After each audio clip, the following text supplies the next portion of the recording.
আরে স্যার আপনি কেন জুতা মুছতেছেন আমি থাকতে? হ্যাঁ কি ব্যাপার বাবা, তুমি আমাকে স্যার বলতেছো কেন? আরে স্যার আমি আপনার বাবা না তো, আমি আপনাকে বাড়ির চাকর। আপনি আমার বাবা কইতেছেন কেন? কি সব উল্টা পাল্টা কথা বলতেছে, আল্লাহ পাক ভালো জানে। মনে হয় আমার অফিসে লেট হচ্ছে, যাও টিফিন বাটি নিয়ে এসো।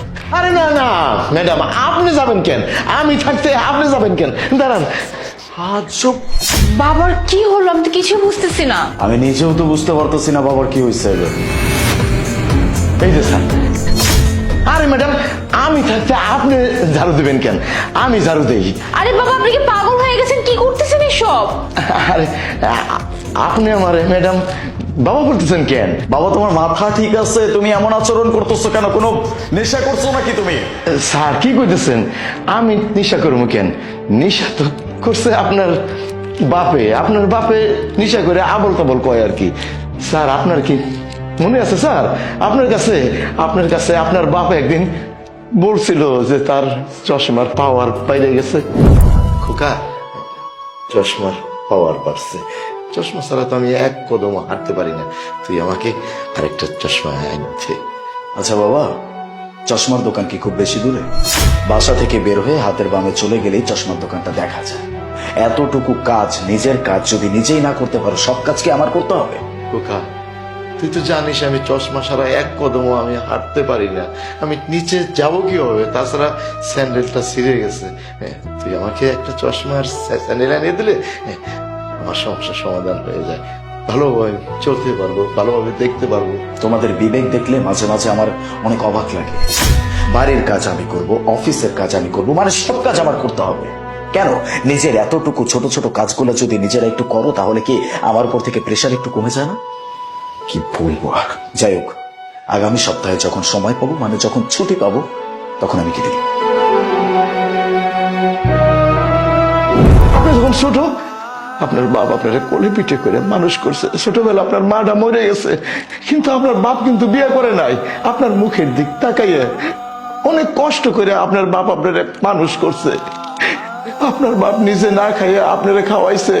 আপনার বাপ মাথার গাম পায়ে ফেলায় আপনারা লেখাপড়া শিখাইছে, এত বড় ডাঙ্গর করছে। আজ আপনি কোটি কোটি টাকার মালিক।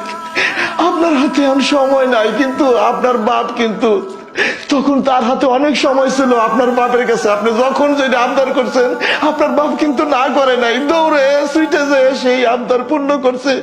তখন আপনার বাপের হাতে অনেক সময় ছিল, কিন্তু এখন আপনার বাপ বুড়ো হয়ে গেছে, আপনার হাতে এখন সময় নাই। আপনি সেই দিন আমার সাথে যেই আচরণ করলেন, আপনার সময় ছিল না হাতে। কিন্তু স্যার আপনার কিন্তু ঠিকই আপনার বন্ধু বান্ধব নিয়ে যখন বাইরে পার্টি করেন, তখন কিন্তু আপনার ঠিকই সময় থাকে। আপনি যখন আপনার বউরে নিয়ে মার্কেটে শপিং করতে যান, সেই সময় আপনার হাতে সময় ঠিকই থাকে। কিন্তু আপনার বাপের একটা চশমা আনার সময় থাকে না, আপনার বাপের একটা স্যান্ডেল আনার সময় থাকে না আপনার।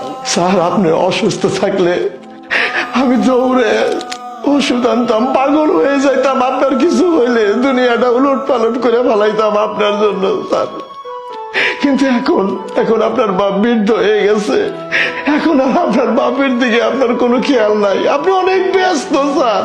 তাই স্যার আমি এখন চিন্তা করছি যে আমি নিজে খাইতে টাকা কামাইয়া তারপর আমি চশমা কিনবো, স্যান্ডেল কিনবো। কিন্তু পরের বারে যদি আমি কাজ করি, আপনাকে মান সম্মানের ক্ষুণ্ণ হইব, আপনি ছোট হয়ে যাবেন।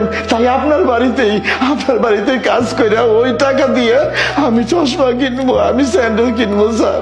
এই জন্যই স্যার আমি আপনাকে বাড়ির চাকর স্যার। স্যার আমি এখন কিন্তু অচল হয়ে যাইনি, আমার শরীরে এখনো শক্তি আছে, আমি কাম করতে পারবো স্যার, কোনো অসুবিধা নাই। থাক বাবা, তুমি আর আমাকে লজ্জা দিও না বাবা। আমি তোমার কাছে হাত জোর করে ক্ষমা চাচ্ছি বাবা। আমি বুঝতে পারছি আমি তোমার সাথে অন্যায় করছি বাবা। আমার ঘোর অন্যায় হয়েছে। তুমি তো ঠিকই বলছো, তুমি তো আমার বাবা, তোমার জন্য আমার এতটুকু সময় নাই।